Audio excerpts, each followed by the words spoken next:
Original post. As the title says, girlfriend of 6 years left me for someone she only met online and never met in real life.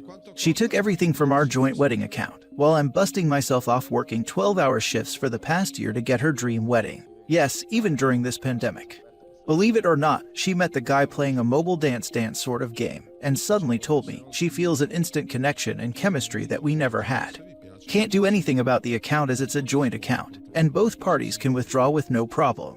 I'm in a city far away from home, working for a job I don't enjoy, for something that's never gonna happen. I'm just lost. I don't even know what to do anymore. Thanks for reading, strangers. Sorry I took your time. Now for the top advice before reading the updates. That's terrible. I'm so sorry. Well, in case she comes running back when it doesn't work out, get her name off the lease, change your bank account or paycheck deposit, and anything else you share.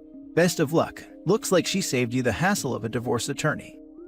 I closed the account. We have not been living together since September 2019 due to me moving for work. Went back monthly just so that she wouldn't feel lonely or anything. Doesn't have the heart to tell my parents about this yet, or even how to start, as they really love my ex and thought we end up together. Not to mention my mom has a heart condition. I'm just staring at the phone, reading messages and deleting photos. That sickening feeling in your heart. You didn't do anything wrong. She flaked out and didn't hold true to the commitment. You should confide in them. You'll feel better. They loved her because you did. They were happy because you were. Don't be embarrassed or ashamed. This is on her, not you. Call her out on her nonsense. You know what hurts? I feel like I lost to someone. Like I'm racking my brains if I'm at fault in a way. I mean, how could one just leave a 6-year relationship for someone they met only in a game, and never in real life? Am I that bad of a boyfriend that another dude with a phone can easily do this? I will tell my parents, it's just I needed time to process this. At the same time, I need to choose my words carefully. They know her parents, so I want it to end here, not wanting it to be blown out of proportion. It would still be hard to explain the money thing, I guess, me being foolish enough to get a joint account. Foolish enough to trust. It's okay, man. As someone said, look on the bright side. Better to know now than after the marriage. Life happens, reinvent yourself and make new friends. Making friends isn't exactly my forte. That is why I turn here for advice. No real-life friends, or at least close ones that I feel safe to share problems with. I am trying to look on the bright side, but it's still cloudy seeing that just happened to me yesterday. Honestly, I think I just need some pep talk from strangers and to know that I'm not at fault. She did say she acted like this because I chose work over her, didn't give her enough attention. But I went to see her every month, text and video calls all the time. I don't even know what to do anymore. Gonna start work soon. Let's see if that takes this of my mind. Thank you for the advice. Chose work over her. What is this? A 90s movie starring Tim Allen. She sure as heck didn't care about taking it though, for someone so mad about you earning it. Well, that's not exactly what was said. It's more like I'm willing to move away to a better paying job and leaving her type of thing. I don't know, man, I'm confused. Now for the updates. I informed her father about the situation, and he is not happy to say the least. He asked for my bank statement to work out how much of the money in the joint account that was mine, and he will work out a payment plan. I don't know whether it's from him as he is retired, or from her. My ex is angry, obviously. She is saying I'm immature for involving her parents on our issue when we should just settle it like two adults. Now I'm getting barraged of calls and texts from her and her friends. Didn't bother picking up or reading it. All this while I'm at work. Total headache moment. Second update. Both my parents and her requested a meet tomorrow to discuss things. Except for the payment plan, I don't know what's there to discuss about, to be honest. Leave approved, we'll drive back home tonight. I still love her, but as most of you pointed out, bullet dodged and major red flag. Not gonna lie, still don't know what will happen when I see her tomorrow face to face. Third update. Arrived safely at home, my parents are supportive. They didn't ask me anything, just ate dinner and had small talks. Tried asking for their opinion, but they just told me to get a good night's sleep and not think things tonight. I don't know if I'm capable of not thinking things tonight, especially when I'm drawing a blank on what to say or how to act. It's decided that we will meet them for lunch tomorrow. My parents want me to make my own decision, as they refuse to give opinions so that I won't be influenced by them. They won't even answer when I ask them about the money. My father just said, it is your money, your joint account. Now for the fourth and full update. Sorry I took my time, still processing what happened to my supposedly carefully laid plan to get married in September this year, lol. The meet could have gone better. My ex went out, probably thinking of skipping it altogether, but her father made her come back home. During the meeting, her mom took her side surprisingly, saying the same things my ex did yesterday. I'm not here, can't blame her for being lonely. I'm just being unreasonable and overly jealous about the whole thing, and so on. Her mom also justified her taking the money by saying, I know it's wrong for her to do so, but under the circumstances, you should understand. She deserves it as her dowry or present, because you wasted her time for 6 years, kept her waiting for nothing. I let her talk, as my father told me prior to the meet, to let whoever who's doing the talking finish and just listen. It might be all the emotion talking without much sense included. After all the yelling, I stated that I'm not here to justify, clarify, or blame anyone or anything. I'm here solely because I want to know the status of the funds. If she is happy with whomever, I can't and won't do anything about it. She interjected and says she is better without me at this point, and I won't survive without her for long, and she goes on and on. I just told her that even if I don't, it is none of her concern anymore. I gave my bank statements to her father, who remained silent during the mom's outburst, verified that from about a total of $6,200, my contribution was $4,800. My ex immediately claimed I edited the figure, while her mom has what appeared to me as a genuine surprised face. My ex claims I'm good with a computer, hence able to doctor the bank statement. As proof, I ask her father for his phone, log into the bank where my salary is credited every month, and proceeded to show the deduction made every month coincide with the joint account receiving the transfer. Can only show previous 12 months, any further than that needs to be done at the bank counter. I can't log into the joint account as I closed it. My mistake, I know, so I offered to go to the bank to get another copy of the statements. But her father decided that this was proof enough and gave me $3,000 that my ex didn't spend through direct transfer, and another $1,000 cash, out of their collective pocket I guess, didn't ask. He said the balance of $800 and change will be paid in the next 2 months. Her father asked me to send an email to him as proof I acknowledged that I received the total amount of $4,000 and the balance arrangement, which I did. I apologized to her parents for any perceived wrong I did, and any inconvenience caused by me for the duration of our relationship. My father asked me to say this, and we left. My parents didn't say anything during the meet, as they informed me that they are there to keep me level-headed during the meet, and won't interfere in any way. Then found out about this from my father a few hours after we got home. Her father called my father. They had a professional relationship prior to their retirement and a cordial one afterwards. Apparently, she told her parents she only took a total of $2,000 from the account and left the balance still in it. That's the whole reason her father asked for my bank statements, and he didn't believe me presumably. And her mother's outburst, they thought I accused her and overreacted, and made up accusations about the cheating because of jealousy. That it's a ridiculous story I made up, about how could she, my ex, fall in love with someone she never met, is one of the yarns she spun to her side. I didn't feel the need to show any screenshot to them or anyone, as I still deemed it as private. Besides, to me, it's over and done with. I kept screenshots just in case. Now for the new update. Welp, she admitted that she was wrong and wants to start over. Just thought you guys would appreciate that she dared to text me using her mom's phone to do this. To everyone who read this, I sincerely thank you. As I read all of your comments and your advice, I thought about what to say, how to act. But truthfully, I don't know what to do even till the moment of the meet. Currently, I'm just sitting by myself. I feel nothing. No satisfaction, no longing or anything. I feel like I'm just here. I know I still love her. I know I will still miss her after a while. This feeling for her for the past 6 years will not go away anytime soon.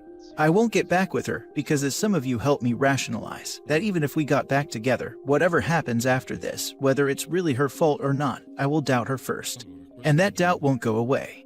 Once again, guys, thank you. I apologize if the whole thing is too long and for taking your time. Again, I can't thank you people enough, so thank you so much. To people dealing with wild situations, OP kept his mouth shut, provided receipts, and let the ex dig herself into a deeper and deeper hole.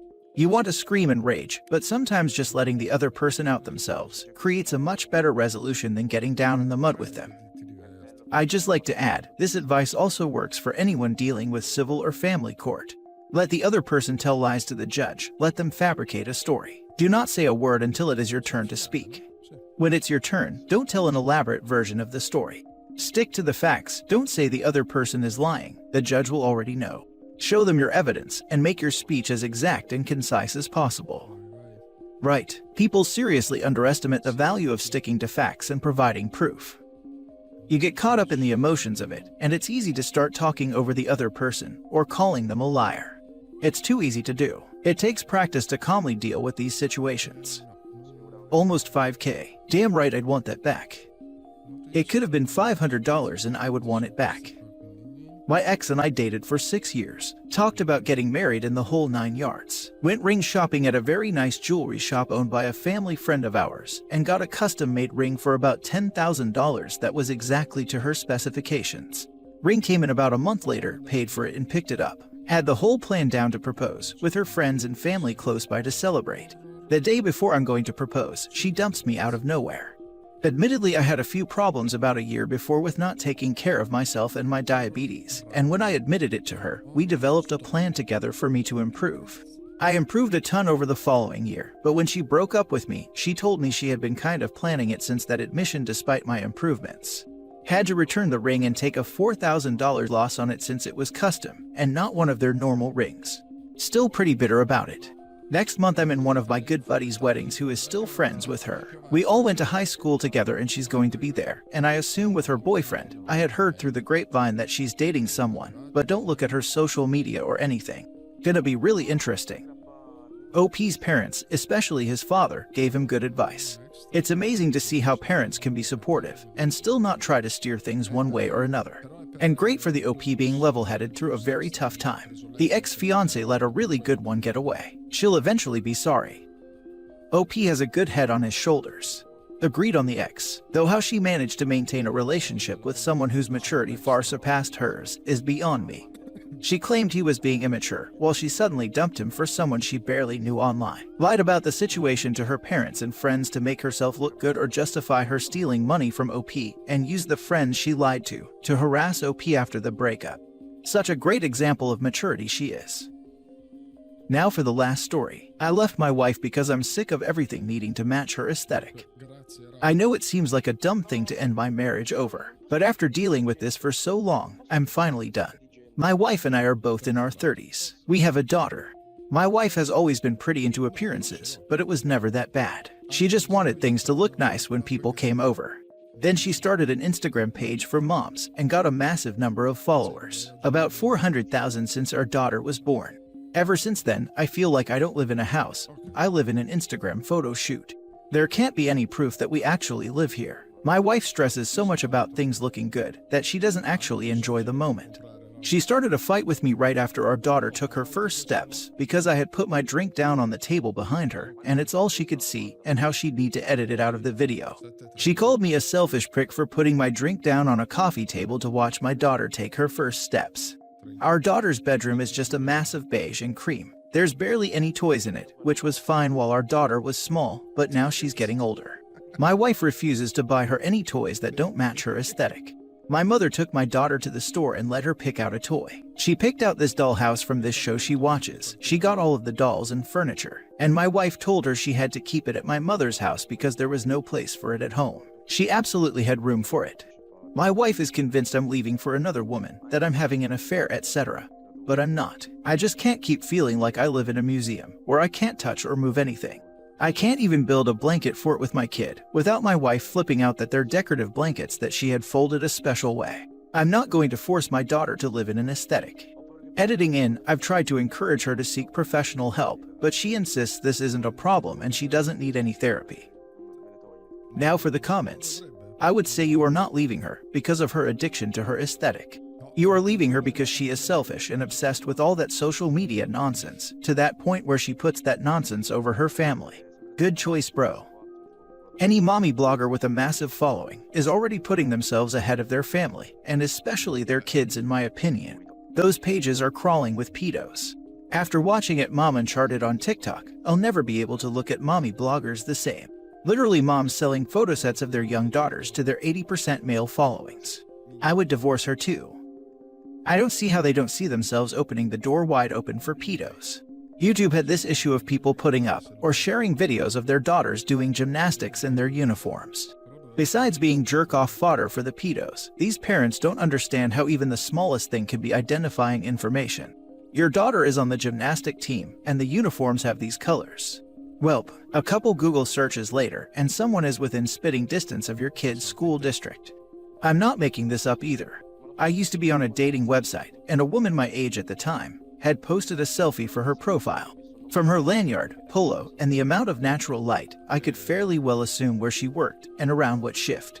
I know how that makes me sound, but I promise I'm just some dude. Imagine what someone dedicated would find. I've tried to tell parents this, and they look at me like I'm insane. Like, why is she even bringing up pedos?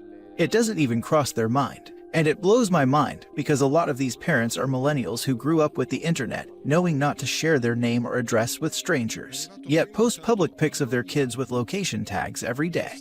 It makes no sense. I have a friend who's a mommy influencer. Will Head. I couldn't stand seeing how she curated her feed over her children's happiness. All of the happy moments were fake. The kids were mad posing for picture after picture. She would hide the mess, bribe them with treats, get the perfect curated picture for her feed, then proceed to ignore them and interact with her followers. It blew my mind to see the behind the scenes of what looked like a picture-perfect life. At least by leaving her, half of the time let's hope she can actually be allowed to be a messy kid who has some fun. I've commented this before, but I'll never forget this cute little girl at the winter park. Her mom bought her a fancy, very over-the-top hot chocolate that had candy canes, a mountain of whipped cream, and marshmallow snowmen, sprinkles, etc. The little girl was so excited, but the mom had her posing for several pictures with it, and at the end, the girl only had enough energy to keep fake smiling as the hot chocolate melted. Then she and the mom had a sip of it, then threw it out, as it was all melted and not impressive looking anymore. Then the mom sat there, using her phone while ignoring her daughter who started climbing over the decorations, I'm assuming to post on social media. It was very sad to witness.